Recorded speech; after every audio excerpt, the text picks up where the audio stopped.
everyone, welcome back to my channel. My name is Stassi. Thank you so much for being here today. Oh my gosh, I am so excited. This is a round table that I'm really excited to talk about because I think this is a part of the Sims community that maybe not every Simmer knows that exists, or maybe doesn't fully understand what it is. But I have some of the best Machinima creators here today. So thank you everybody for coming today. Thank you.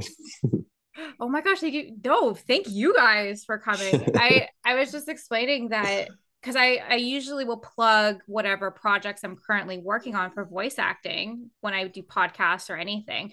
And then they'll be like, what are you in? Who's Amy? What Amy? Who is this? And I'll be like, well, it's a machinima. And they're like, what is that? And I'm like, well, it's a Yeah. movie or a series or a TV show or it can be literally anything. And it's all based in The Sims. And the next question is, do you speak Simlish? Like I didn't know you were fluent in that. I'm like, it's not. It's not in Simlish. So I thought this would be really perfect to sit and grab the best of the best and get to hear what it's like to be a Machinima creator and any tips and tricks out there. So again, thank you guys so much for coming today. Thanks for having us. Of course, we're going to go around and we're just going to do a little introduction and where we can find all of your work. So we're going to start with the Mom Cave. You get to go first. Oh boy, quick elevator speech, huh? Hi, I am the Mom Cave. I also go by TMC Creative. It's what I go by with my Machinima work. I am the creator of the series The Curse, which is now in its third season, The Crown. And I do voiceover. I've started with doing voice Machinima, but I have mostly done subtitled Machinima. And you can find my Machinima on the Mom Cave on YouTube. Perfect. Hannah, how about you? Hello, I'm Hannah, and I go for the name Dilklita. I don't know either how to pronounce that, so sorry for that. And I've been doing Sims Next Top Model that is based on America's Next Top Model, but in Sims 2. And right now I'm on cycle 16, and I've been trying to do something a little bit more different and started to do in Sims 4 as well. And then I have my series Immoral covered because I wanted to make a series because I want to be a little bit different. So I love that. OMG Sims, how about you? A little bit of your Hey, backstory. hey, I'm Omg Sims. My real name is Gianmarco. I'm from Italy, and I make machinimas with Sims 4. I used to make them with Sims 2. So in my channel, that is OMG Sims. You can find machinimas with Sims 2 and 4.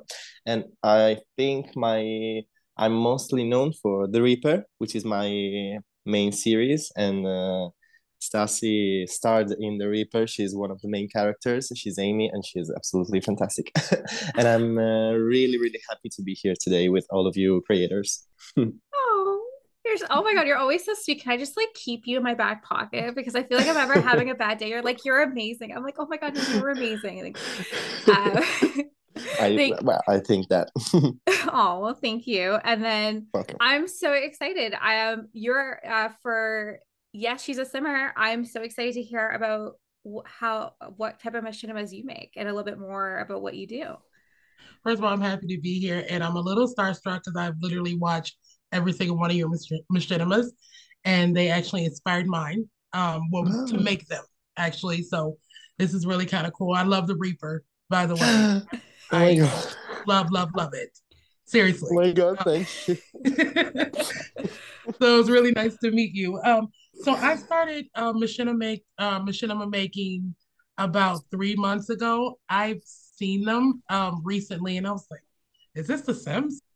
So it was really kind of exciting to see how all of these machinimas are made and how cool they were. And so honestly, I quit smoking, and I needed something to take my attention from the fact that I had been unfortunately smoking for so long.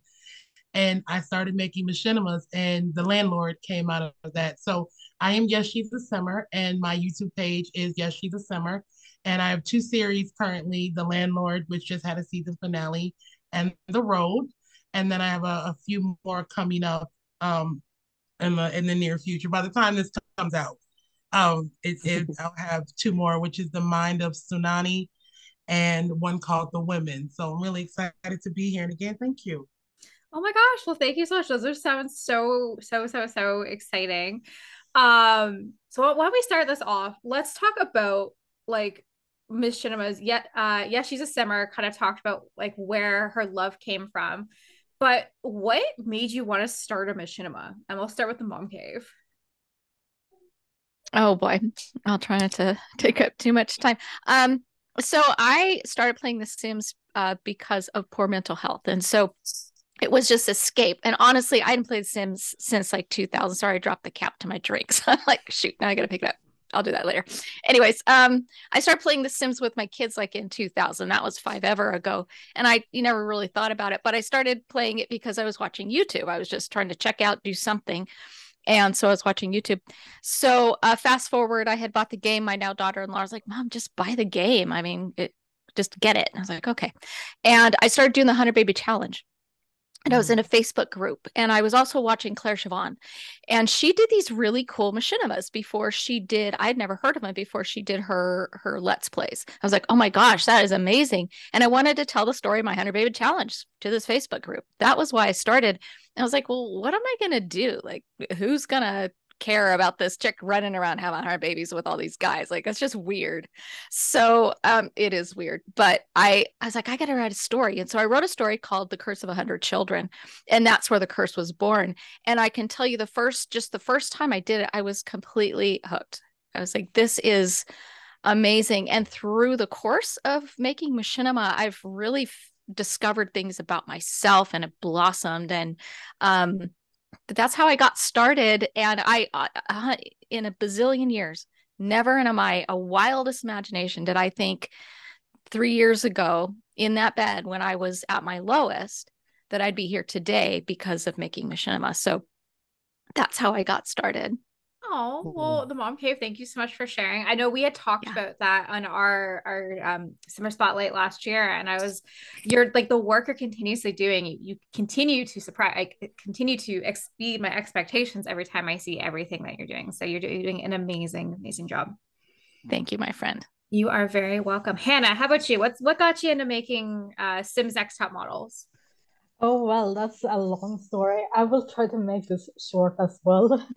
And I think this was around 2008 or 2009. I don't know.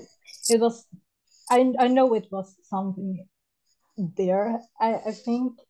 And I really don't know what I was thinking when I was looking at YouTube, because I think in my mind I was just like in my head like, oh, I'm gonna look for something. And I think it was during the time where I had started to watch America's Next Top Model with my mom, because she was watching it.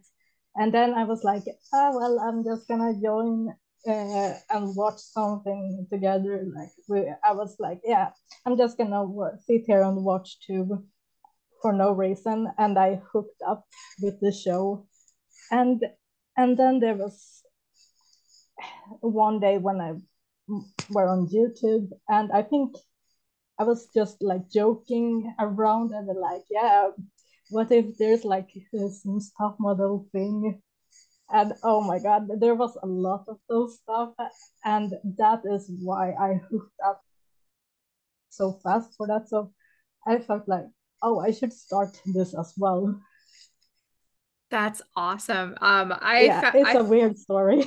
No, everybody's story in The Sims is completely different, and that's what makes it so unique. Because I came across your projects from CCC. As like I remember seeing, I think it was one. And I was like, I grew up watching America's Next Top Model. I had a dream. I wanted to be on America's Next Top Model, even though I'm Canadian and I'm 5 foot. I don't really make the requirements. Yeah, and I was like, I took the character like the sample you have to give, and I was like, no, I'm gonna like make this person sound like exactly. And I was like, hi, I'm Chloe, and I'm from Chicago, and all these bitches better get in line and stuff like that. And it was just so much fun. And you cast me, I was like, oh my god, You were like, oh my god, I made it. I made it, kiddos. So, but yeah, no, that sounds awesome. Sorry, Hannah, you were gonna say something and I accidentally cut you off. No, it's fine. Okay. OMG Sims, why don't you tell everybody how you started making Machinimas? Okay, well, I've always been a fan of these Sims series with Sims 2. It was called The Stalker when I was, but I think it was going on in 2009 till 4 or 5 years or something like that. It was like a big inspiration to start making my own machinimas because I love horror movies, as you know, I guess by now, by today. And I started making the Reaper when I was still in high school, and it was kind of I was really inspired by the Stalker. Sorry, my throat is sore. And so I made the first 2 episodes, but then I kind of stopped there in 2018. Then I actually went back to finish the Reaper when in full COVID season, the first month, I was at home, I wasn't working, I was there bored every day. So I said, hey, let's see what I made that day and finish it off. And after finishing the Reaper, it was all everything just kind of came along to me. So the Reaper 2 and other projects and the Reaper 3. So just like I mean what Hannah said, you kind of see something. We see movies, we see TV series, we have our favorite shows, and you say, I'd love to make this too. What if I made this in Sims? So it gives you so much freedom to do this kind of stuff, machinimas in particular. So yeah, I wanted to make my Scream, I wanted to make my Halloween, my Friday the 13th, and then they became their own things, and I eventually did voiceovers with you first. Yes, I know. I love this, and which will actually bring me to my next question. But I'm just gonna ask, yes, she's a simmer. If there was anything more that you wanted to add about how you started making Machinimas, because I know you had just talked about it. I would say that I've been playing The Sims for a long time. So I'm 40. And the very first time I played The Sims was SimCity in middle school. So I'm going to age myself like all the way back there. And so when I saw Machinimas, I didn't even know they were called Machinimas. I was excited. I'm like, how do you do this? How do people make The Sims? Because I've always started my game and my builds with a story. I couldn't even build a house without knowing like what the family that was going to live in the house was going to be, what they were going to do.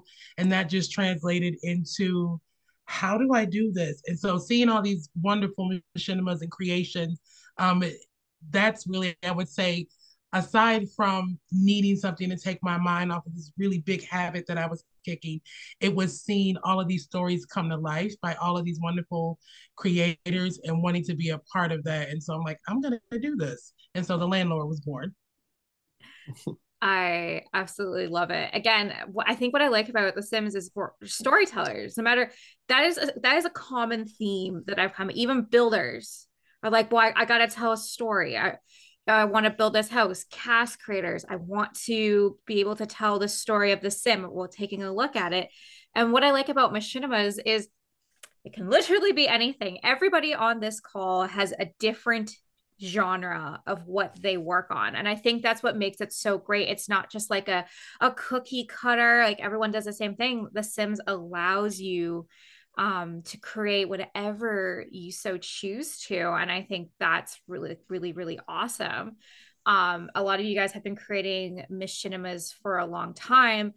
This is something I've been asking people with Project Renee being announced last month. It doesn't feel like it's November, but it's definitely last month now. Wow. What are your hopes for whenever Sims 5 comes out? Do you think that the EA will actually start focusing more on machinima storytellers? And anybody who wants to answer first can Go ahead. I'll chime in on this. I'll try not to be too salty. I don't know that they will, to be honest. I don't. Storytelling, I mean, and again, for those who are familiar with Sims 2 and doing Machinima there, I know there was a short time where they kind of did for like a short time. There was, I don't know, some kind of series or they did something on YouTube about it, but it wasn't really focusing on storytellers in the way that builders or casters, is that what they're called? I don't know. That's the word I'm using. Are focused on, or let's plays, things like that. Those creators are amazing, very talented. But I've never, I would say, seen them really, really have something for storytellers, machinima creators, when in fact we're doing all of those things. Mm-hmm. We're building, we're storytellers, we're a whole Sparked team. Now Sparked was good. I mean, they did that Sparked thing that was okay, but I don't know. I'm not optimistic. I'm trying not to be negative. I hope because I am a huge advocate for the machinima community to bring us to light. I hope they will, but I don't know. The mom cave. Sorry, no. YesSheASimmer, go ahead. Oh no, go ahead. Finish your thought. Okay, I was gonna say I hope you're like I hope you're wrong. I'm gonna put that really nicely. I really do hope so. Me too. I really hope that they focus on posing more, which I'm sure like you would really much appreciate, that we wouldn't have to have CC to have poses. Yeah. Console players that are storytellers, I commend you immensely, because I don't know how you do it as a Instagram storyteller. I need poses to survive. Like, what am I waiting for like, I remember when I started off, and it was like when I needed an angry face, it was shout a forbidden word, blah, blah, blah, blah. And then like you have to get that exact moment. That's very different from machinima tellers, because you have to get the whole bit, and their mouths are kind of really moving in sync. I would love to see that aspect put in. A reason I have asked about that, and I talked about it in my Project Renee podcast, is throughout it, they made it very clear that Sims is a storyteller game. They kept throwing that out there. It's storytelling, it's story building. But I feel like The Sims has never really shined a light on this community. And there's so many amazing storytellers and machinima creators out there that I was really hoping that maybe Sims 5 there was. Stassi, can I ask you a question about this topic? Yeah, do you sure. think that EA is always because I'm not really updated all the time with everything that goes on with the community, but I sometimes have a feeling that EA is a kind of bit out of touch with what the community wants. So what do you think about this? Yes, absolutely. 1,000,000% yes. I will never be an EA game changer, because if you do, I've sold my soul. Yes, they're 100% out of touch. They're really focusing, as like the mom case, like on builders. And again, there's so many amazing builders out there, but there's more to this game that I feel like they're not getting, or maybe they don't understand it, or they don't have a platform to share it and completely do that, which I think is BS in my opinion, because you can just go on YouTube. We know they do that. We know that the Sims will go through Instagram pages, and if you tag them, they'll do it. And I know Machinima creators will tag the Sims, and it gets ignored because they're CC. God forbid we talk about CC and with EA. Oh my God. Yeah, but they're now capitalizing on CC with right. That doesn't make any sense to me. They make it hard for us, but they're capitalizing on all of this wonderful work, because honestly, without it, the game is not realistic. You can add as many skin colors as you want. You can add as many bad hairstyles as you want, but it's not realistic. No. You can't put an emphasis on realism and then have an unrealistic game. And I guess that's my biggest hope, right? Quote fingers. Hope for 5 is that it's more realism, right? Mm-hmm. My Sim who's upset, I want her to be, or him to be actually upset, and I want the face to match and the body language. everything looks the same with a little bit of a difference in the face or a little bit of difference in the arm movements. So without animations, you know, we couldn't make these moves. I don't see how. I've seen machinimas where they've just used the Sims movements, and it loses me after a while because it doesn't fit the subtitles or the voices. Yeah. Can I add something? Yeah, of course. Sandra, say something. Thank you so much for saying that. Could I just call you Yes? Yes, she's a simmer. All one word. Yes, it's fine. Yes, it's fine. It's not your first name. And that's it. I mean, I'm very alpha because of the realism in it. You know, my series very real, and I rarely ever, if ever now, use in game. And I don't know, even if they you know change things to make it more storyteller friendly, I don't know that it would go beyond it to the point where it would be cinematic, if that makes sense. I got you. So, I mean, the cinematic camera, that's everything. That's wonderful that we can do that in game. I would absolutely die if we couldn't do that in game. But I think as far as their animations, the animators in this community are the real MVPs, because could not do it without them. Because to your point is you know, it's just really cartoony. Which is fine if you're playing and it's fun and it's supposed to be fun. It's kind of a cartoony game. But if you're trying to make something cinematic, I would say there's always going to be the need for custom content.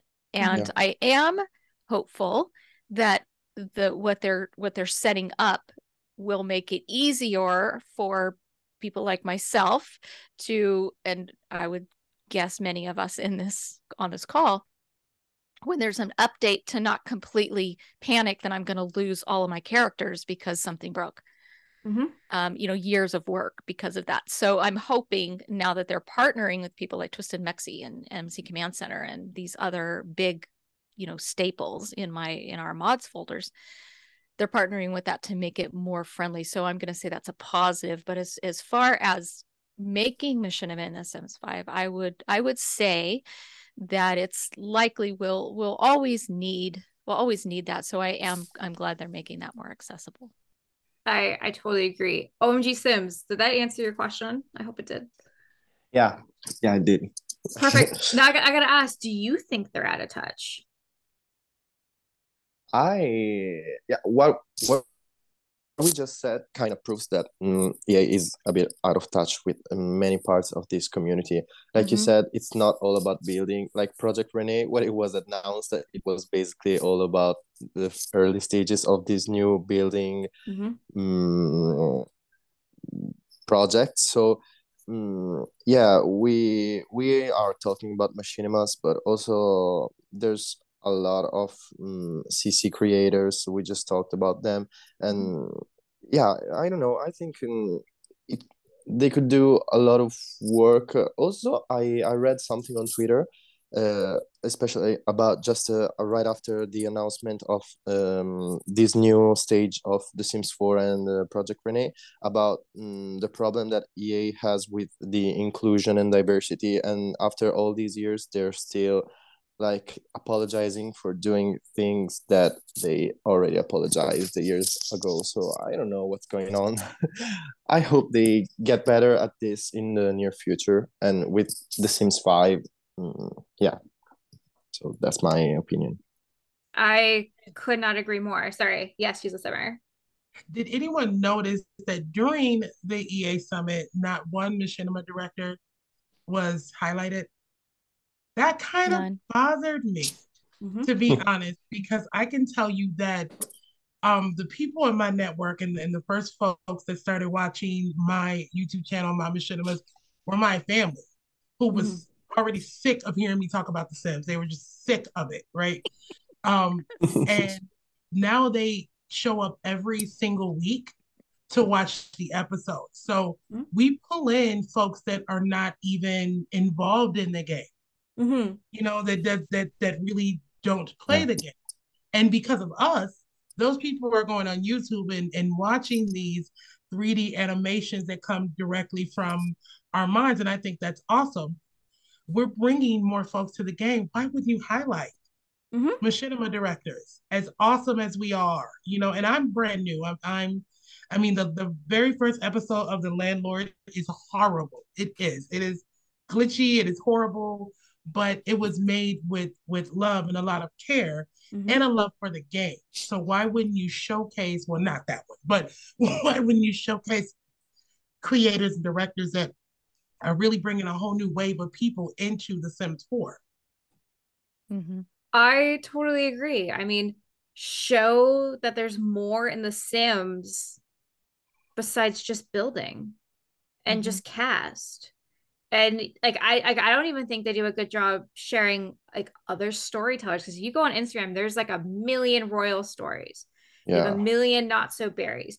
Like I feel like they're missing out, but how do we get them to fix it? We scream at them that we want these things and we want them to take a notice, but we just got pronouns like 2 months ago. Like I feel like, again, as OG said, like, do you think the Sims had a date? Yes, because even if they had the ability, I don't know what we would do. So back, like even last year, me and the Mom Cave worked for the Machinima Magazine, which was a sub off of the Sims Up magazine. Remember. And yeah, it like getting people to I can't even say read it, but getting people to fully understand it and wanting to do stuff. The Mom Cave, would you agree? Sometimes it was like pulling teeth of getting I would. I think there are more, you know, to I think YesSheASimmer, one of you made the point, or Stassia might have been you too.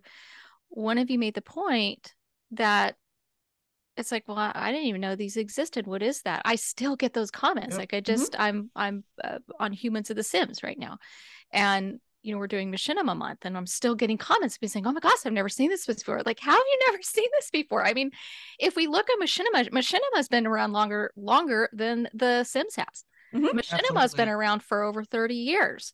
And it's not just the Sims. There are Machinima all over the world in every game engine. Every game engine. I mean, even like University. Yeah. Right. Yeah. And I think there's something to be said about that. And so it is very much a niche. I think there are, I need to say this gently. There are some machinima that get real hot real fast, right? People will watch it, but it's not necessarily because of the story. I'm just going to say it like that.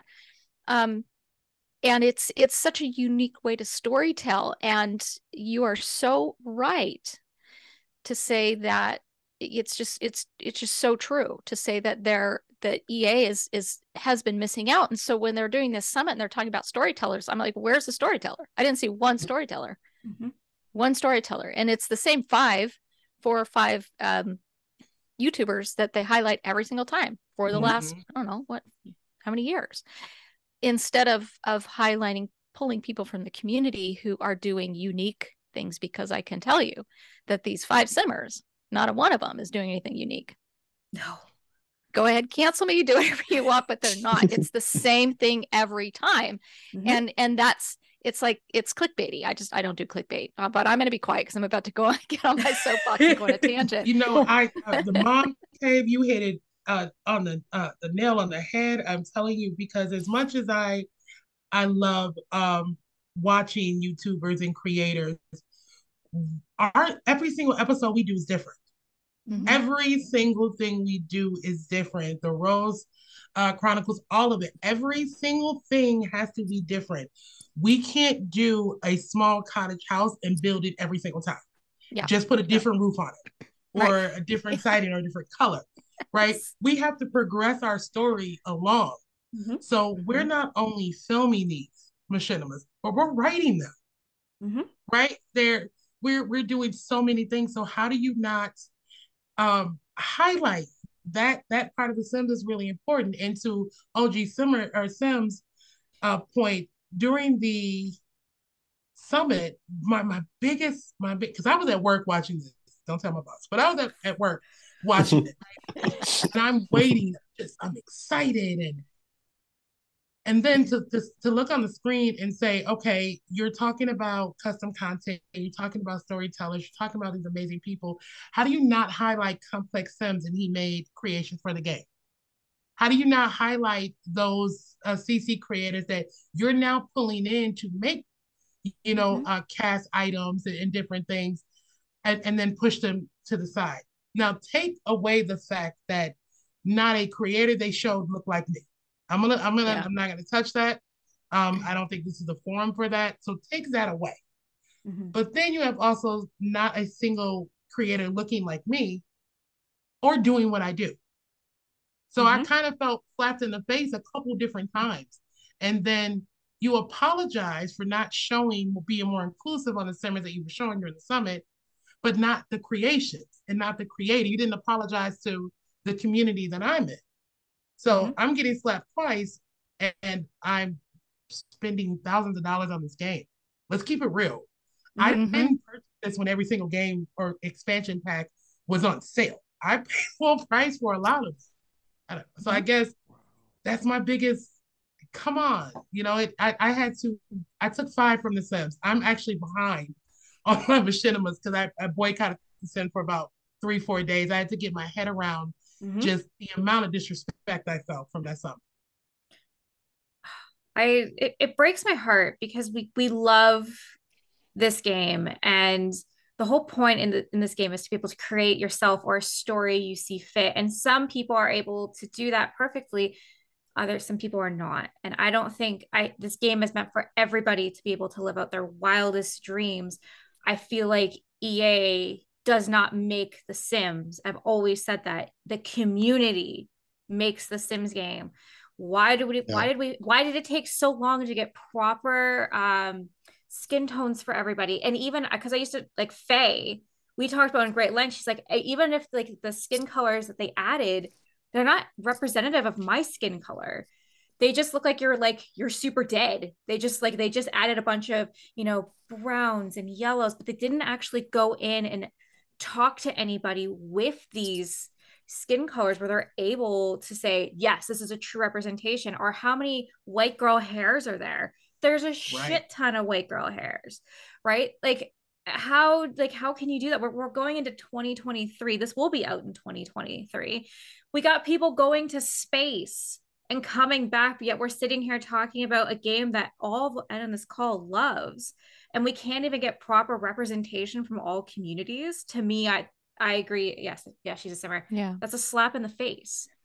And I really think hope sorry. That's okay. That's okay. I was gonna say I hope in The Sims 5 that we'll have better representation across the board. But I can't sit here and be like, yeah, because every time they do something, like they had had these kits of like these like different cultures, but they pat themselves on the back like we're inclusive.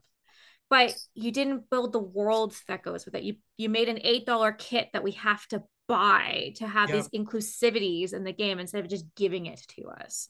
So I will get off my soapbox if everyone's like, I'm not listening to this anymore because this has turned into something completely different. We're just gonna tip my toe on it just for a second. I think where I've personally been struggling the most for our specifically our Black Sims community and in general is there's been a shift in their overall OMG. I think this, to your point of them being out of touch, there's like this shift in their overall communication. It's weird. It's changed. Like I don't know if they have interns running their social media. It's just not okay. And so even that apology to me from just my narrow perspective felt it didn't feel genuine, to be honest. It felt like one of those damage control type apologies that you get when somebody's like, oh, well, I messed up. I'm so sorry. Anyways. Very 2022. Yeah, exactly. Yes. Thank you. Oh my God. Were they holding a dog and crying and having an iced coffee at the same time? Guys, I'm so sorry. Like, you don't even, like, you don't know. You just don't know. Yeah. And it's really sad. It's really frustrating. You know what, I could take the apology, right? I did artist management for unsigned artists, and I did media and PR stuff, and so sometimes you have to have a blanket statement. Sometimes you have to sound a little robotic to make sure that you are covering your rear end. Okay, so I get that. But then all the comments, right? All the comments from different simmers, and let me put this out there. The Black simmers weren't kind. There were white simmers that were not kind. There were, there was a lot of things said in that Twitter feed that was extremely offensive, right? Not just by white simmers, but both. EA never stepped in. At some point, another comment should have said, hey, this will not be tolerated on our Twitter page. Yeah, if you're found to say this or do this, you will be removed. And that's across the board, because I am not going to stand behind a Black person and say, yeah, call them a derogatory race-related name. No, just like I'm not going to stand behind the white simmer to say. So when you see that, then you should step in, right? And so that was my biggest issue was, okay, I know you're reading this. You're getting these notifications. I get these notifications. And no one's saying, this is not okay. Yeah. This, we messed up. They have a right to be upset. This is not okay. And as a matter of fact, let's apologize to everybody else that we didn't include. You know what I mean? Yeah. Yeah. And then just to kind of move on to, and so anyways, business as usual. Here's another builder. Right. Here's another kit. Right. It's like, this is still happening. People are still having this feeling, and it's because they love your product and are passionate about your product. And yes, that's all. I'm gonna get off I'm gonna mute myself now.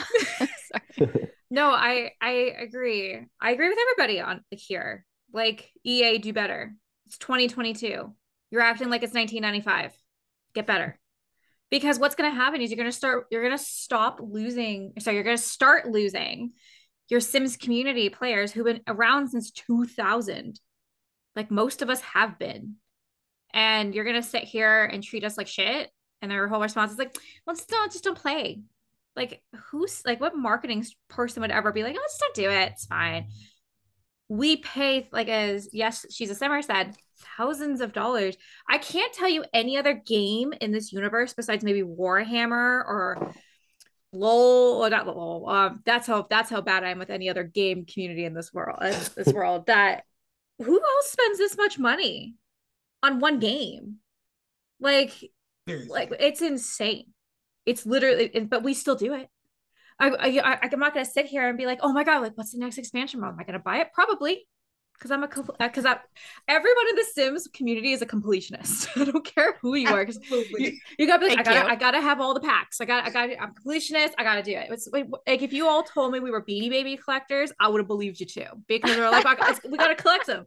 Gotta have my collection, right? But anyways, before we move on to the next topic, I just want to see if Hannah wanted to add anything to what we were talking about. I think you guys said everything, so I'm just sitting here like, okay. You were just really quiet, and I'm like, this could go really good or really bad. But okay. Yeah, it's okay. I just when you guys were talking, I was like, I understand. Okay, I got you. Well, yeah, Machinimas. Let's get back to talking to Machinimas. Yes. So we were talking about that all Machinimas can be different genres. Now, what some people don't understand about Machinimas is that they take a lot of time, not just time for storytelling, the story when it comes to building, when it comes to cast. Something me and the Mom Cave have talked about. I think it's like for every minute of screen time you see takes 10 hours to put together. Anybody, when you guys started Machinimas, did you actually think it was going to take as long as it did to create one episode? And I'm going to open the floor to anybody. Not at all. I had, it made me develop a real respect respect for all of you guys after watching your missions. I'm like, they said, what? How? You know, and especially with watching and getting kind of inspiration and saying, oh, wait, my Sims can do that. I can sit and talk. Okay, now I have to find this animation and kind of learning that. But it is the background situation. It is wanting to have your Sims go to a club, right? Have a whole scene in a club, and then here comes Judy Ward and a billion paparazzis, and there's cameras, and I'm like, you're messing Big up booty Judy. my scene. Sorry. So now you got the perfect face, like your main characters are perfect, your animations are perfect, and then here comes Judy, and she walks directly in front of you, cuts off your camera angle. Then you've got, you know, she wants to stand behind you, so now there's a million paparazzi. So it's no, I absolutely didn't. And you guys, I've seen, like I said, I've seen your machinimas, and they are really, really, really good. Far more advanced than mine are right now. I'm still learning, and like that's all I can do is just give you a big round of applause because it takes a lot. If I can add one thing, I think we're all learning every day. If we watched our machinimas from months ago, we can all, I think we always, we also, all of us see something that we say, oh, it looks bad, but no, you keep working on your machinimas and I'm sure they're all great. And one day you look behind and just think of how much you learned. And if you have any questions, I would love to help you out with even a small thing. So yeah, I appreciate what you said about us. Thanks. You're welcome. DM is always open. Thank you. Oh, I love, see, this is why I love the Sims community. This is the only community I feel like in gaming that we actually help each other instead of being like, figure it out. Just you go. You're fine over there. Google it. You can find it on the internet. No, yeah, or they'll be like, yeah, just Google it. It's fine. You're like, no. So here's everything, and this is how I do it, and here's all the tips. Here's all the tips I knew. If I wish I knew a year ago, write them down. You're your best friend. That's why I love this community so much because we're literally here to help and lift each other up instead of tearing us down. Which I love. That is so true. But I feel like when I started to actually do voice acting and stuff, because before I used the subtitles, but and before I started, I thought, oh well, voice acting will be so much easier. But but when I started, I was like, oh my god, it takes so much more time for me to finish one episode. I was like, oh no. Adds a whole other layer. About 100 other layers. It's the script, and sometimes I'm just like, I don't know what to do, like what is going to happen in this episode. I just feel like so stuck because I'm like, yeah, this is not gonna be fun to watch, to be honest. That is so funny. That actually brings me to my next part is voice acting, which is the only reason I get to sit down on this besides hosting it, is because I know nothing about machinimas, like nothing. I just learned how to do camera angles 2.5 hours ago. Like, I'm not even gonna lie to you. That's where yes, like I didn't know there was a thing that you could just like move the camera and just like does it itself. I didn't need to do that. I just needed it for like this, what I was trying to do in the Rose Chronicles. And I was like, I didn't know this is a thing. This is why I'm like, I can talk about voice acting for machinimas. This is as far as my knowledge goes. Let me tell you, that saved my machinimas. When I learned that, and I didn't know that either, like I knew cinematic mode, but I didn't know you could hit 5 and I'm like, what? Right? Yeah, you learn new stuff every day. I was like, how do you fuckers, I'm like, how do you guys do this? Like, you guys are fuckers. I'm like, how do you do this? Like, because I take screenshots and I'm like, how do you guys then record your screens out of curiosity? Because I'm all screenshot based. Yeah, I use there's different screen recorders, but this season, which is kind of like, why wasn't I doing this before? This season, I just use the screen recorder that's in my graphics card. Oh, okay. And so I just do that. So any screen recording software will work. I use Movavi, not sponsored. I used Movavi for years, and I mean it's good to learn from, but it's because it's web based. It was a little glitchy, but this is it was a lot smoother for me to do that. And that's it. Like you learn as you go, right?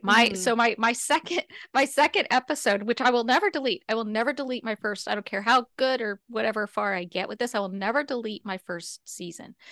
The second episode of The Curse was such a hot mess. Chick actually disappears on beat to the music because it was so bad. So what I want to say to you all is never delete those, because you're going to look back on that and see how far you came. You're going to be able to encourage other people. So that was my PSA, but that's how you do it. Any screen recorder will do. I can suggest one free, sorry. No. OMG Sims, go ahead. If I can suggest one free screen recorder that can help other machinima makers. Also, also use tasks that you have you make these stories. You don't create videos with them, but you have a whole Instagram page with a story going on. I use OBS. It's screen recorder. It's free because maybe if you also use Reshade, I don't know if you guys use it or you know about it. Reshade, it's like it's the app that gives you filters and depth of field and MXAO, all those effects that we see in Machinimas. OBS actually records it well, whereas Sims in-game recorder doesn't get it. So yeah. I got you. I know. Again, but that's so helpful because for like people who like do it like on Instagram, if they can't, you're 100% right. It doesn't show up when you take the inside screenshot. I just screenshot my screen on my computer, and then I just cart it over to Photoshop, and I'm able to do all that stuff. But I didn't use reshades until this year. I'd be confident to say that. I didn't know reshades, G shades, all that shit was a thing until I started doing these interviews, and I was like, how are y'all graphic designers? How are you doing this? This doesn't make sense. Not one or two of you all get it, but I know you're a doctor, so how are you doing this? And they're like, oh, Stas, it's reshades. I'm like, what is a reshade? What is that? And they're like, oh, it's easy. I'll just send it to you. Here you go. And I'm like, Makes a difference. Why hasn't ever done this before? Why didn't I know this? Why isn't this a public service announcement? Like, oh, you need reshades and G shades when you play The Sims, because if you don't, they look really dark and really sad. Like they always have like these like flat. weird shadows on their face, and I'm like, what is that? The other thing that's really helpful and just changes your game, that with the shader, is the graphics overhaul by Simp for Sims. 100 out of 10 recommend that. It is night and day. You put that in your game, you're like, oh my gosh, without even reshade. It changes the graphics rules. They have a patron. They're really wonderful. They're on Twitter, really sweet. I remember when they started this, I don't know, it was like a year and a half ago, like, I'm gonna come up with this, and it just took off. Wonderful. So it's made by Simp4, the number 4 Sims, and it overhauls. It actually goes into your res file and it overhauls the graphics rules in your game, and it changes it. It's just things are more sparkly and bright and crisp, and it takes away that flat kind of grainy look to the game. It's gorgeous. So I recommend that. It's actually really easy to use. On this panel, I think you guys just raised my Machinima Creator by like 50%. So thank you. Oh my gosh. YesSheASimmer, what do you use currently to record your screen? So I started by just using the video capture software in The Sims. Seriously, train wreck. I wish I would have known that. Then I moved over to the beta version of Twitch. And I use that, but again, anything web-based is really glitchy.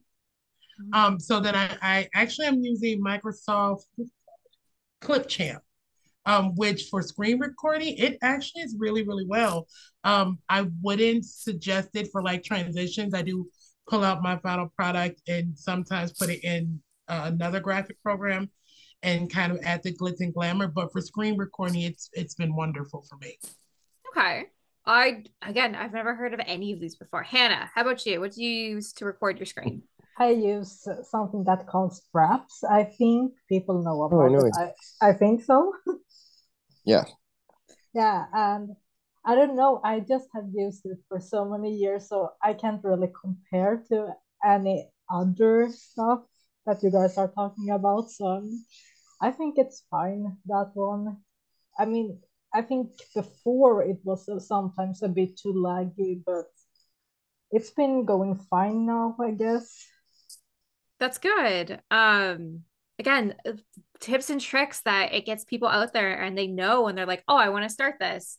Let's do this. Now, going back to voice acting, again, that's the only reason why I get to sit on this call besides hosting it, because I voice acted in two people on this call as Machinimas, and hopefully soon the Mom Cave. And and what is it like to work with voice actors? Because I feel like we're a lot, and I feel like we're very needy and we forget deadlines. Am I right to feel this way? No, I wouldn't say you forget your deadlines. You're very, very, very. I don't know. I never had troubles with you. That's good. Really professional. Thank you for selling me. I love this. Because like there would be sometimes they're like, yeah, lines. I'm like, oh my God, lines. Yep, hold on, script. Okay, I'm good to go. But yeah, like, is it like herding cats? Like I feel like it is. I think you need to have. I mean, speaking of myself, I think you have to be very lucky in finding a group of individuals, actors, actresses, and yeah, just for me was luck because I worked with amazing people. Also, some of them never acted before, and the Reaper was their chance to do it. And yeah, it became just like a big family. So that's speaking of my experience. I love that. I would definitely say the Reaper family is very close. Like very, very, very close. Hannah, how about you? Voice acting. What's it like right now? I'm still so new for this one, so I think I messed up so many times with voice acting and stuff. Because sometimes it has been taking too long because I've been having so much issue to find voice actors. I mean, I promise I'm new, so of course I will be like, oh yeah, I made a mistake in this part. Okay, maybe next time and stuff. So I really try to make like servers and stuff, uh, so everyone are like in one place, and so I can be like, oh, here is the script, everyone here, so I don't need to like go to every single one and be like, wait, who was this person voice acting now again? And but it's still so new for me, and I'm not really used to it, and I still try to learn and how to make people enjoy this project. So yeah. I got you. I feel like as a voice actor, I think I actually made a resume because I was like, I've been in so many projects now, like I can't remember who I am half the time. I think I've acted in 27 projects. I think that's pretty. Oh my God. Pretty. Wow. I was when it was COVID, I was like, I took any project. I think the best one, I was an extra and I sent it to my mom because I played a prostitute, and I was giving this gentleman a good evening, and I sent it to my mom for fun. I was like, Mom, look what your daughter's doing. She's like, you went to the best culinary school in the country, but this is what you're doing with your time. You're an animated prostitute. But like it's so much fun. I love voice acting. As like this is the perspective I get from like other, because I talked about some voice actors as well. There's not a lot of us out there. There's like you'll see the same 15 on every project. Like it's I've worked with Jet. It's not Jeff Fuel, Jet but Falco. Jeff Falco. Thank you. I've worked with him. Jet Falco. I've worked with Penny in a couple projects, so like we know each other now. And I'm sitting here and I'm like, I am the worst. I improvise every line because it's like it doesn't have a swear word in it, but I think it needs to have a swear word in there. And I'm just like, yeah, I'll be like, fuck yeah. And I'll be like, wait, sorry, that was not the right line. Yes, that's the right line. I'll be like, yeah, we should go. And I'd be like, fuck yeah, let's go. Right. But that's something that I'll be like, hey, OMG Sims, so I liked your line, but this is how I would say it. And then sometimes I would say 9 times out of 10 you go with the way I would say it. I was like, yeah. Yeah. I don't know. I would say the voice actors I get, and I have a Discord full of voice actors. Don't ask me why I do, but I do. So when I cast for the Curse Remastered and for Poseidon, like it's like I've been collecting them, and they just stick. Like they just hang out. I don't know why they would hang out, but they want to hang out. Jeff Falco is actually the first voice actor I ever found outside of the community when I did my first voice machinima just for, shits and gigs. And I found him on Casting Call Club because I needed a voice for Poseidon. Yeah. And I was like, it has to be a certain way. And I was just trolling Casting Call Club and I found Jet. And I was like, he's like professional. He's never going to work with me. And he's just been a joy. I've loved working with Jeff Falcon, bringing him in, just seeing him blossom in the community has been beautiful. But what I love the most about working with the team, these voice actors, is first of all, how patient they are with me. I mean, I have this Poseidon's been in production for well over a year and a half. I mean, it's taking 5 ever. It is taking the longest time because it's so big. They're so patient with me, just to keep them updated. And I think the biggest thing with working with your voice community is having it one place. So having that Discord's been huge.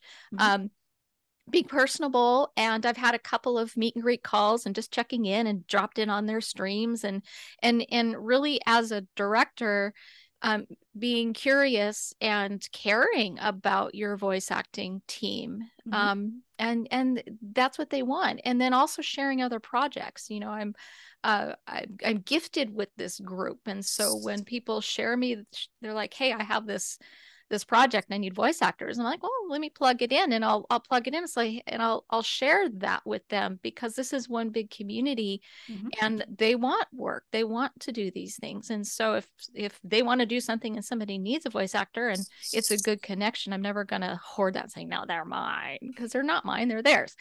But I think I've loved working with the voice community. So going from subtitled to voice, I will always do subtitled. I'm just going to go out there and say that because there's a freedom in it that's, for creation, which is wonderful.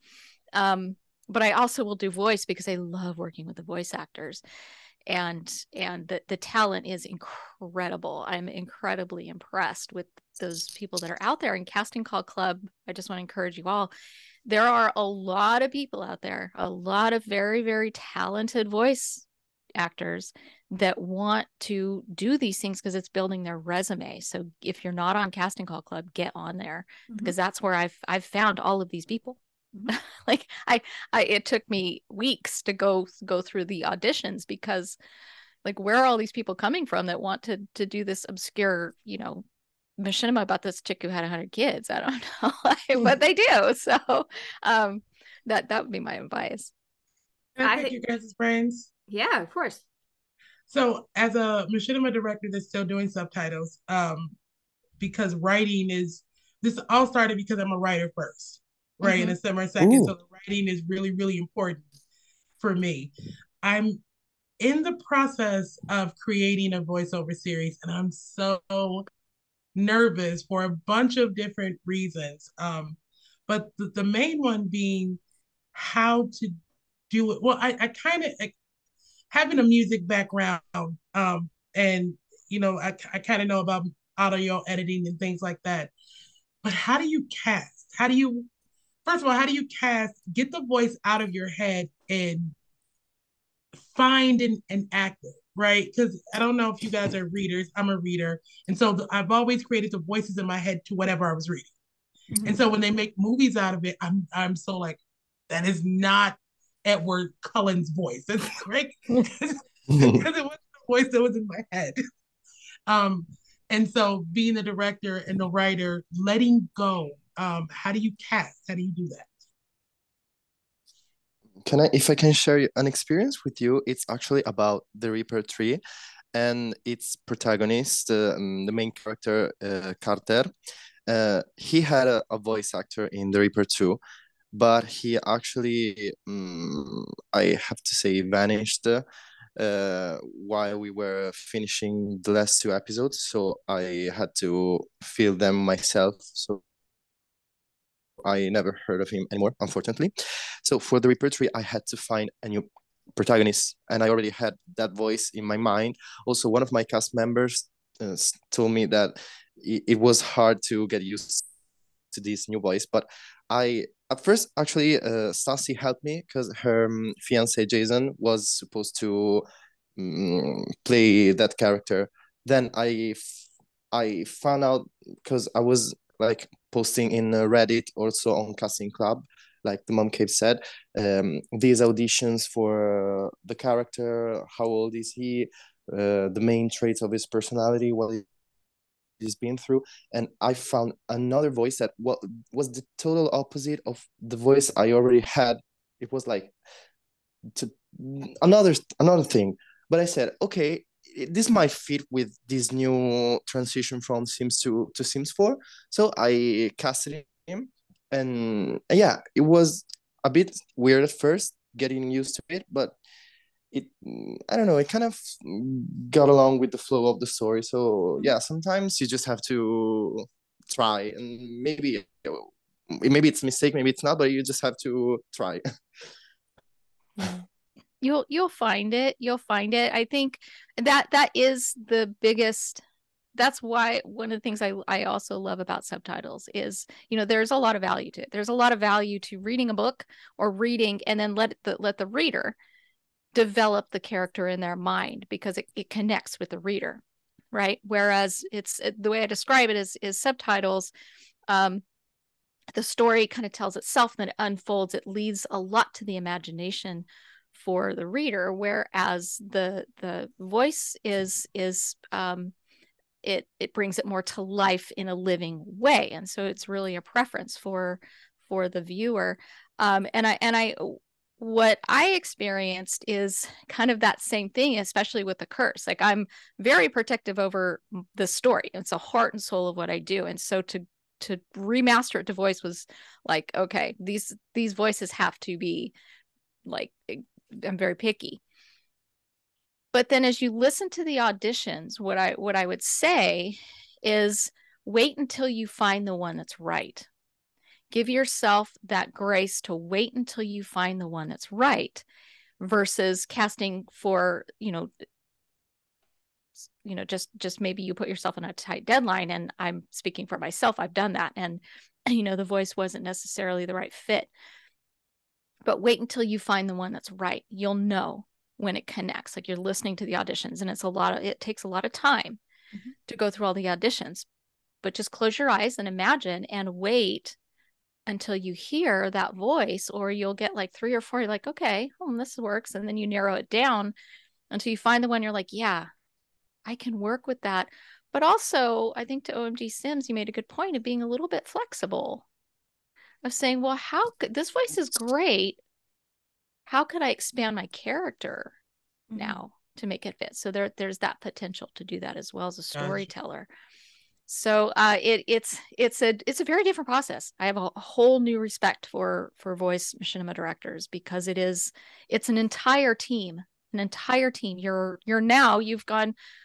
You're a builder, you're a script writer, you're a editor, you're a cinematographer, some of y'all are even making animations for yourselves. I bow down to you on that. There's just, I could never. And now you're a project manager, right? It's a lot, but just be patient and wait until you find the right voice. You'll find it. It's out there. It adds an entirely new layer to it. Yeah, these are definitely really good advices. And if I can give you the voice acting side of it, is you need to be as descriptive of this character as possible in your CCC or however you post it. So, like, for an example, I'm never going to get a 45-year-old woman's role. It doesn't make sense. Listen to me. I sound like I'm 5, right? So, like, I always get the At least bitchy. 7. Thank you. Thanks, guys. But I usually play the bitchy teenager.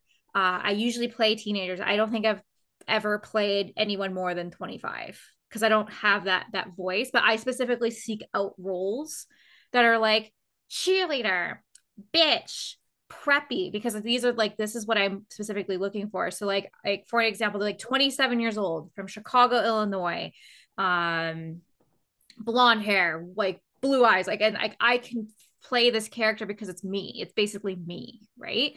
But like get as scripted as you possibly can, because there are so many amazing voice actors. Like the mom Kay was saying, you will find somebody who fits that niche, but you got to be as descriptive as possible, because if you open up a casting call, you get every type of casting, but if it's not descriptive enough, they don't know that's not what you're looking for. Like I had notes being like, I like you as a voice actor, but you sound very Canadian, and this is a character who's in California, and it's not gonna work. And I'm like, I guess that makes sense. I have a Canadian accent. I don't personally hear it because everyone around here sounds like me. I'm in California. You sound like me. I don't know. Thank you. I don't know who said that. They're like, yeah, you have a very Canadian voice. I didn't even throw an A in there, you know. But sometimes I do, because of voice acting. You get so comfortable in your role. Like for an example, I've worked with a lot of people, but like Omg Sims trusted me as Amy. I took the role and I thought, this is how I think Amy should be. It's a two-way street of trust, right? You're trusting this person to be you. You have to trust them to bring this character to life how I would see fit. Like, I don't know how many times I've messaged Omg Sims and saying like, I want to add this line, or I want to do this and I want to do that. And he let me experiment and grow and to be more confident in what I was doing, to now that I can take on any 15 to 18-year-old bitchy girl from high school, because I know that I can do these things. Now I sort of want to write a 30-year-old role for you and make you play it. I really do, because I think that you take, just from hearing what you're saying, you take a lot of pride in the characters that you play. Yes. And I think that you don't necessarily have to have a young voice or older voice to play an older person. So you might get a challenge from me really, really soon. Let's do it. I like to challenge myself and other people. I can play 30. Hold on. I'm actually almost 30. Hold on. How do I talk? Hi, no, it's not even. Anyway, I love your accent. Oh, sorry. Go ahead. No, I was gonna pretend being like, oh hi, I'm 30 years old, but I can't even convince myself that. But no, try it, please. I don't even know, because this is just how I talk. Because sometimes like there'd be like Stassi, like I really loved you acting in this project. I'm like, I just spoke how I sound, so okay. Or like I was cast as a girl named Jenny, which is my real life name, and they're like, oh my god, like this role was like, you were so good in it, and I was like, I just read the lines. Like I was just me. But like, I don't know. Like I feel like I have like this like customer service, like, oh my gosh, hi. Like I can absolutely do this for you. Not like, no. I might, anyways. But yes, I would love to be in any projects that you do. And Omg Sims, again, always thank you for letting me take Amy and making her my own. You're welcome. I was about to say that I never I mean, I'm Italian, so I'm out of all the accent stuff, Canadian, but I always loved your accent. And I think as Machinima creators, we do so many things, just like the mom cave mentioned. We do editing, camera stuff, we organize projects with voice actors, that sometimes I don't like to go into all these things too seriously. Like, who cares about the accent? If I like your voice and I think you fit my character, I'd love to have you in, and it gives you the chance to play this. I would never say no to somebody for like the accent. Who cares? Most of the time. Oh my god, yes, I agree. Maybe it's because English is not my first language, and I think I'm just really bad to hear accents anyway. So, and for me, it's more like I voice cast people because I feel like, oh, I think this, like the type of voice you have, it fits really well for this character. And sometimes some people audition for a character, and I feel like, no, you don't really fit this character, but you fit this one much more for a reason. Oh, for sure. I've been like, oh, I'll audition for some. I don't actually like you for that role, but I like you for this instead because it makes more sense. The other little, go ahead, Hannah. Yeah, I really agree with you. That I do that sometimes for people that they don't fit with this one, but for this one is so much better for a reason. I agree. Best way to leave this part is remember the actor that played Draco Malfoy auditioned to play Harry Potter. So that's literally how it goes, right? So you get your casting, you're like, I'll audition. Maybe that role wasn't right for you, but this role is better, kind of idea. Little nugget of advice. I don't know if the others do this as well. Imagine we all think about it. Is if you get a voice actor who auditions and they're really good, just not for any of the roles for that production, cast them as an extra. Let them know, hey, you auditioned for this role. And at first I was like, oh, that's kind of weird. That feels kind of bad. I don't want to offend them.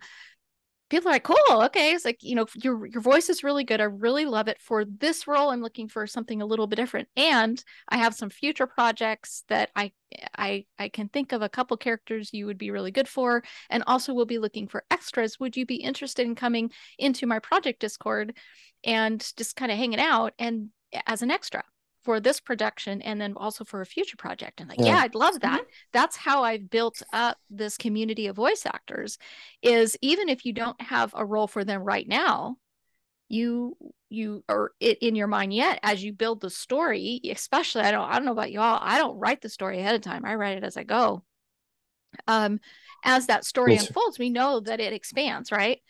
And then these new characters come in. You're like, oh, that's where I can plug this person in. And then you don't have to go back to casting call club because you already got him. You're like, hey, I got this role for you. And so it's so nice for them and also for that relationship, but also for me as a director. I just shoot a Discord and said, hey, you busy? I got a role. Or I got this whole other thing that I'm doing. It has nothing to do with The Sims. You interested? Yeah, cool. Here, do this. And they'll do it. And that's the relationship you can build with your voice acting and your project community. And it's beautiful. That's why I love working with voice actors. So that's been real helpful. You guys are great. You're amazing. Thank you. Well, I hope that was amazing advice. And I hope that answered every question you were looking for when it comes to hiring a voice actor. I got a couple more questions for you. I'm going to let you all go on your merry way. Now, if something is a storyteller, we all agree on the first thing. The first couple episodes or first couple chapters are a little rough because you don't 100% know what you're doing. But you take that big step out there and you're able to put it out there. And that's the most important step of all. And you continue to grow and learn. As OMG said, he's continuously learning. I'm continuously learning. Like I was saying, camera angles, 2.5 hours ago. Never done that before. 117 chapters in a Rose Chronicles. Never done it before. Right? So what is one tip that you wish you knew X amount of years ago that you know today? Anybody can start. Just one? We can do a top I'll let y'all talk first. I'm gonna go to my list and prioritize. We can do top 3. Just literally anything that you wish you would have known a year or a couple years ago or a year ago that you know today. I wish I knew. I'd known that Sims 4 was actually easier to film with than Sims 2. I would have made the switch back earlier. Back in the day. I love that because I was gonna say I was Reaper 2 was in Sims 2, and when you cast me as that, I didn't realize at first it was in Sims 2. I understood. I was like, it's like Sims 3 or something, and I realized Sims 2. I was like, oh wow. And we had a lot of CC. But that's what you said. Where you're like, well, I have a lot of CC. I can't switch over. It's like when Sims 5 comes out, I can't just switch to Rose Chronicles of Sims 5. I can't do it. I have like No, no. 17,000 gigs of CC that I'm dedicated to this. I can't do that. But I think Sims 4 will live much, much longer than the other games. I think so too. I think so too. Okay. Yes, she's a simmer. What do you got? What tip or trick do you wish you knew when you started? Top three, one would be the camera angles. Because the first episode of The Landlord looked like this. So I'm really glad I learned that. The other would be I would have to say the transport mod rotation. So I always used to just set the transport mod so that I could do the animations, the poses or animations just like this or like this. So I'm glad I learned like I can kind of catty corner them and they can talk this way. It changes everything doesn't look so uniform. So it changed the way it kind of made it a little more organic. And then I would say third, that it was so many tutorials about Machinima creating. So of course I didn't Google it. Of course, that would have been too easy, right? And then when I got into the road and I wanted to do things more advanced things and film in a different way, I started looking at tutorials about machinima making, specifically the Sims 4 machinima making and Game Changer. So those will be my top three. I love this. How about Hannah? How about you? I mean, I don't know how many years you want me to go. That's the question right now. The question is it doesn't matter. What's something that you wish you would have known X amount of years ago that you do today? Yeah, how many years? How many years? Honest answer. I never would have expected that, but I love that answer. I mean, how many years are we gonna talk about? Like, if I'm gonna go back and talk to my old self about stuff. Well, just try to do it on your way. Don't try to compare yourself to other people, because I think there was this time I tried to make for some reason, my show more realistic, coloring and stuff, and it really failed a lot because it was such a mess with the coloring, because I'm not really that good with those kind of stuff yet, because I haven't really used it before until I tried to make until the series. And I feel like more just do it in your own way, because nowadays I don't even use any coloring for my Sims Next Top Model show, and it looks fine.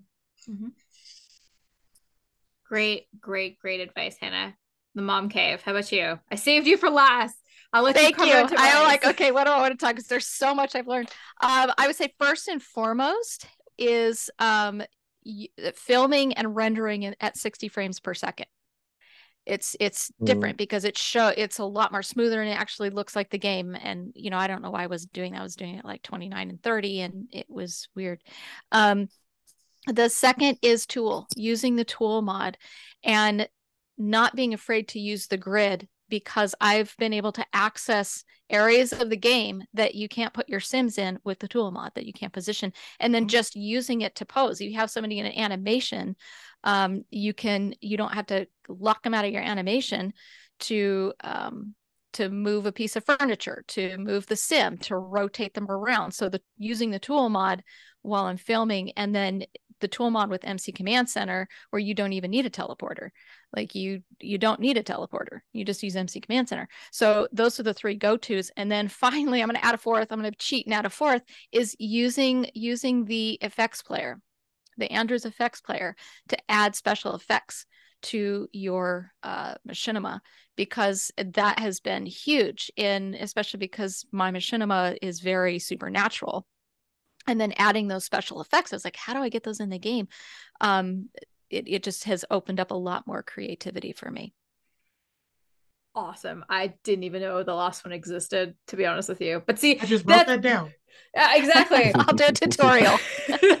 Yes, but that's the whole point of this, right? Is to sit and to talk and to learn and to grow this community. So then maybe in 2 or 3 years when Sims 5 comes up, like, we don't know what to do. Who to show? Us. Literally us. Showcase us instead of James Turner, Kelsey, and Peacha K. Is it Plumbella was on? Yeah, like literally any, like, just, maybe don't go for like the top, like, let's get some middles, let's get some of us getting shown in there. But anyways, I want to thank everyone so much for coming on today.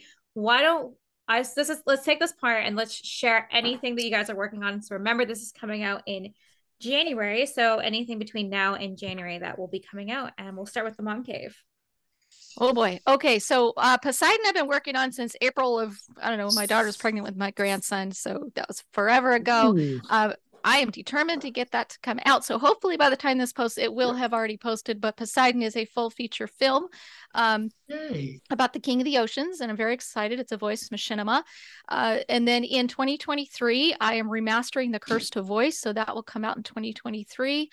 I also have parts of, will be 4 and 5 of The Curse. They will be subtitled to start, which will be Kings of Industry and Karma. So those are all coming out as well in 2023. And a collab.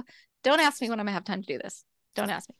And I'm also doing a collab with Lady Rias, and she and I are going to do a story surrounded around addiction and mental health called Finding Jonah, and it will be a voice Machinima. I'm very excited about that as well. So that's what I have on my docket. Karma, I think, is probably going to come out in 2024. That's I'm going to have to push some things, but that's what I have coming up. That's amazing. I cannot wait to see everything. Hannah, how about you? Oh, I really hope the first episode of Cycle 16 and Sims 4 Next Top Model is coming out.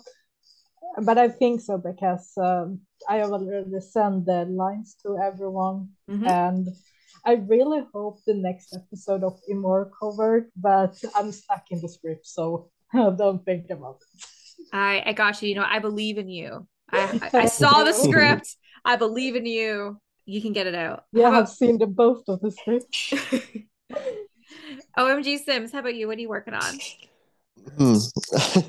I'm always afraid to talk about what I'm working on because I'm scared I won't finish it. But okay, I can say that I'm like, I want to do a Christmas horror themed Machinima, and I told you, like, I texted you.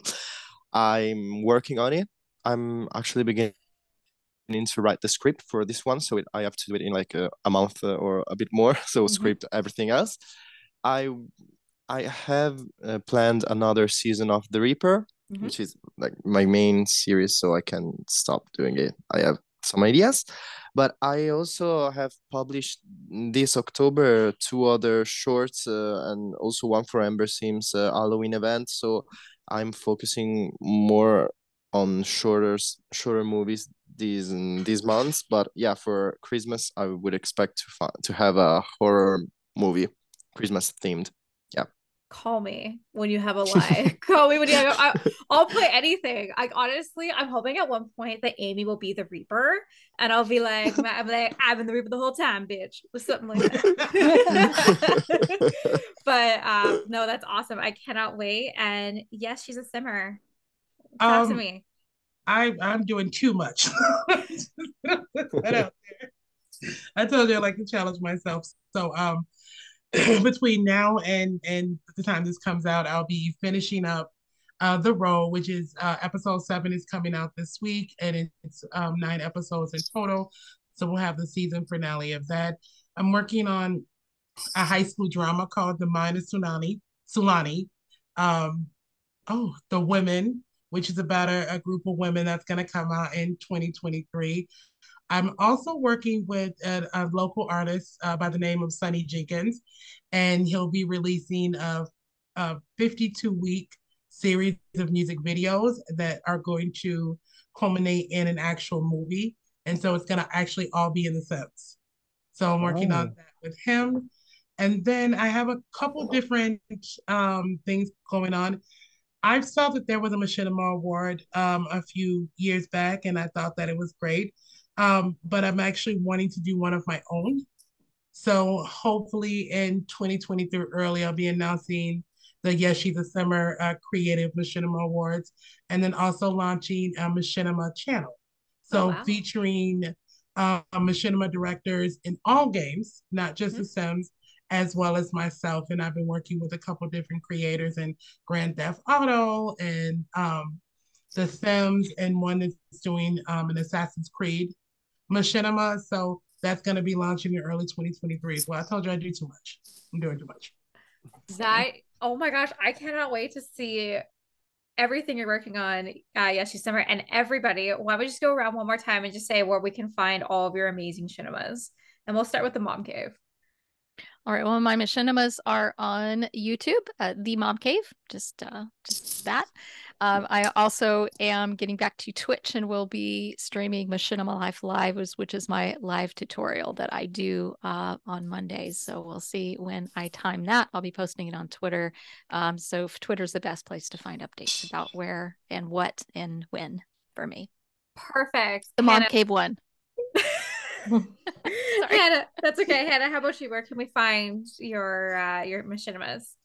Yeah, it's on YouTube. And if you guys want to have link for Twitter and stuff, I think maybe you will find it. So yeah, I'm gonna sorry. Maybe I don't know. Now maybe I have to fix the links and stuff on YouTube when I'm thinking about it.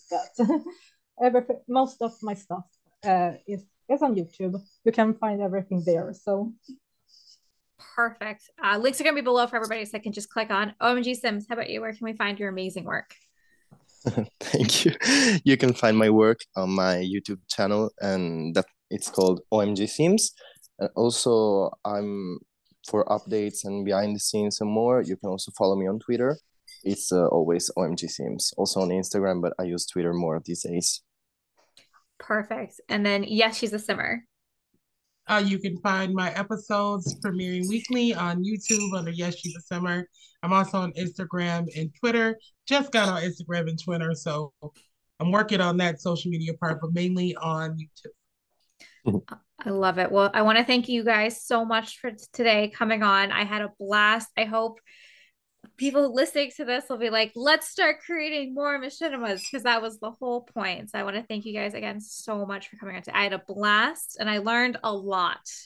Yes. More than I thought I was going to be learning today. I am like brain overload of learning.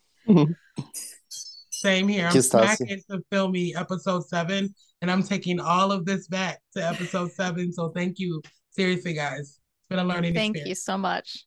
Thank you for letting me join this chat and everything. Of course. Well, again, thank you guys so much. Have a great rest of your day, everyone. Okay. Yes. Thank you, Stacy. You too. We need more people like you in the community that bring us together. Absolutely. Yes. So let's give a round of applause for our host, who was absolutely awesome. So thank you. No one ever says thank you to the host. Oh my God, thanks, guys. You guys are my favorite. Okay, anyways, have a great rest of your day, guys. Bye. Bye. Bye.